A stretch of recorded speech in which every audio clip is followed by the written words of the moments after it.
Persona 5 Tactica is the next installment in the massive line of Persona 5 spin-offs, and unlike the last one, I actually played it. So, let's talk about it. First up on the chopping block is gameplay, and honestly, I'm not super fond of this style of tactics games, the more XCOM style, especially compared to other ones that are in the genre, like Fire Emblem, which, if you've been on my channel for long enough, you know I'm a fan of. But, genuinely, I fell in love with this game. And I really need to give some of those other tactics games I decided to skip or wasn't super interested in because of their genre another look over, because either my opinion has changed heavily, which it may have, it has been quite a while, or this game is just fantastic. In reality, my tastes have probably just changed, but this is a really fun tactics game. It's really fun. It is super well paced. Actions feel really good. I love using terrain to my advantage. Albeit it can be slightly annoying when you just have to put yourselves out in the open if you want to attack, or basically just wait for an enemy closer to you, especially since every mission sort of has a turn limit, which I will get into in a moment. But genuinely, I think it's really solid. I do. Genuinely.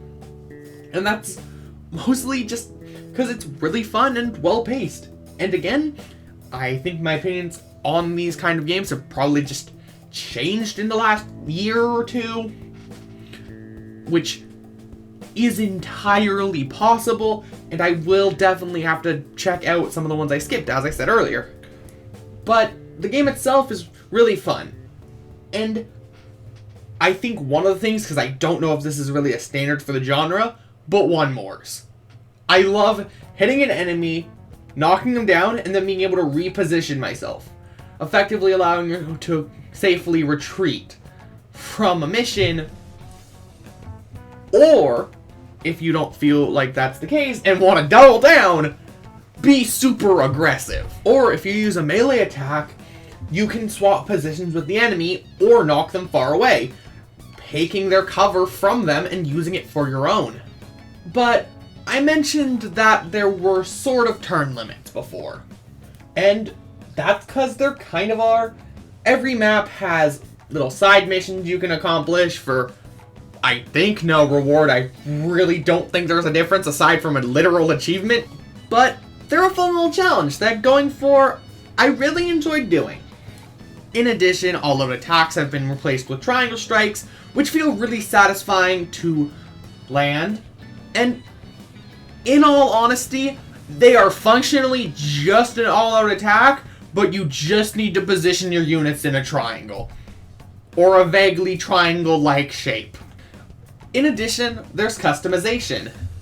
And genuinely, customization is one of this game's best strong suits, especially compared to other Mega 10 games.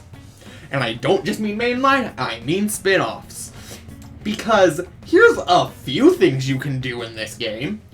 1, you don't have to have Joker in the party at all times, which would be really nice, especially in some other ones where the protagonist doesn't have a wild card-like mechanic. Obviously, that isn't generally that big of a deal because of how customizable specifically the main character usually is, but hey. Now, sadly, in terms of weapons, they did remove the ability to customize your melee weapon. You only have guns for customization now. So, not the most fond of that, but frankly, at least it's something. And what it was replaced with is so much better. Well, I don't think this is a feature that should come to the mainline games, at least in the form it currently is. For a spin-off, I love it. That being sub-personas. Effectively, Joker has lost the ability to use the wild card, limiting him to only Arsene.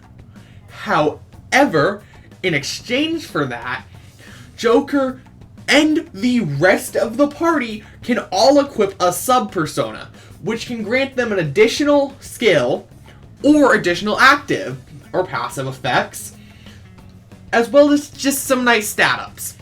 Point being, you want to give someone a cool persona that gives them an element they shouldn't have access to normally?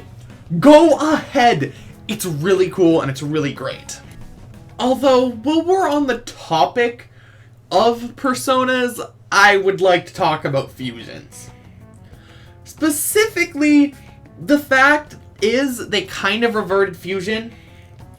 For clarification, in Persona 5 Strikers and Soul Hackers 2, you can pay to use a persona's essence that you've already collected as fusion material if you don't have the persona, or demon in Soul Hackers' case.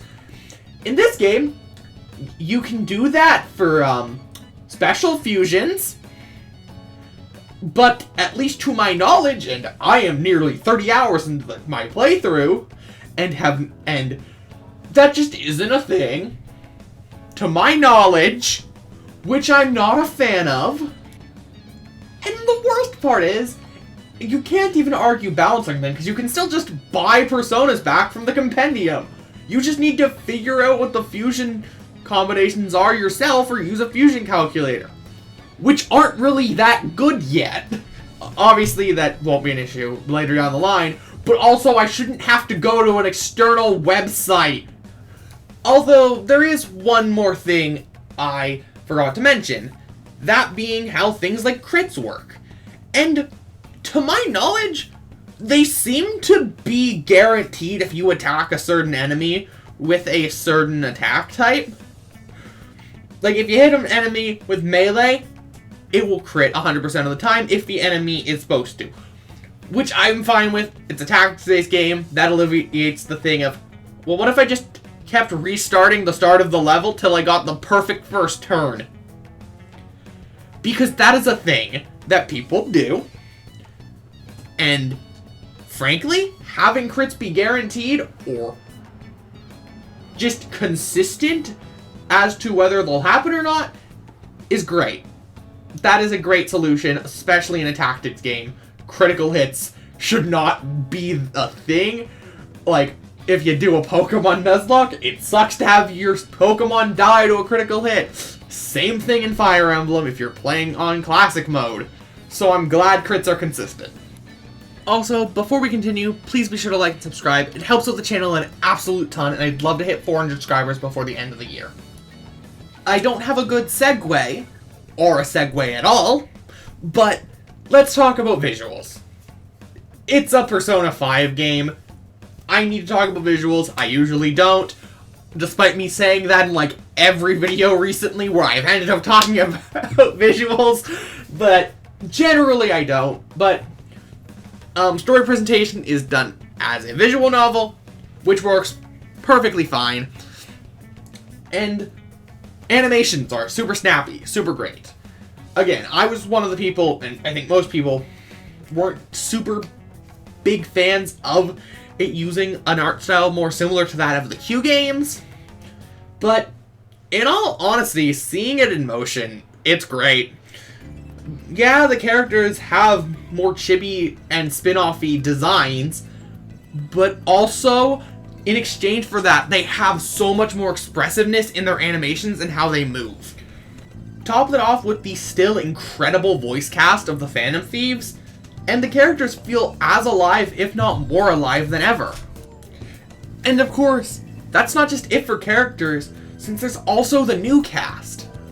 Yeah, look at that! That was a good segue. But, in all seriousness, the new characters, Toshiro and Arena, are great.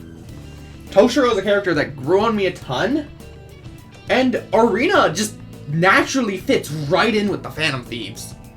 Well, you can tell she's new. She has the same philosophy of effectively just rebellion from the society that you live in.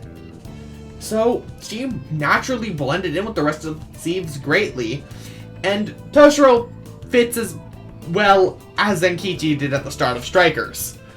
And Zenkichi has some of the best scenes in Strikers. On top of that, the equivalent to palace rulers, kingdom rulers, are all genuinely really good, with some of them fitting well, others being great thematically, and one of them just straight feels like it's out of Persona 4, which honestly a few aspects of this game feel like. For example, the fact the game starts with our characters getting sucked into a TV. But genuinely, I enjoyed the story. While it never hits the highs of Royal or Strikers, it's still a fantastic and fun romp with a cast of characters I already love. And, well, I've heard some complaints of On not being used very well, and I'm sure this applies to other Phantom Thieves as well. Honestly, when a Phantom Thief is used or the focus, it is because their experiences relate to what is happening. Like, genuinely, a character like Futaba who has issues with her parents and her past will comment on similar things to try to cheer up other characters. The point being, the characters who do this, and the ones who are used, all have very good reason, and act naturally, and pull on their experiences from their own lives. Which is extra insane when you consider the fact I'm talking about a group of fictional teenagers. The point being, while I won't go too in-depth in the story, since I don't want to spoil this for people if you are interested, it is honestly a really fun romp that, while it retreads a lot of the same things as Persona 5 and Strikers did, it's still a really fun adventure with a cast of characters that's still written well. Genuinely, if you're a fan of the Phantom Thieves and just want more of them, this game is right up your alley. And if you just like Persona and want more of it, it still is a Persona game, just in a different genre. And of course, there are also new Lyn songs, which are like some of my favorite parts of getting a new game with the Phantom Thieves, because genuinely some of my favorite music of all time is from these soundtracks. Either way, what are your guys' thoughts? And if you are playing the game, I hope you enjoy it. And if not, thanks for sticking through this video. I'll see you guys in the next one. Bye!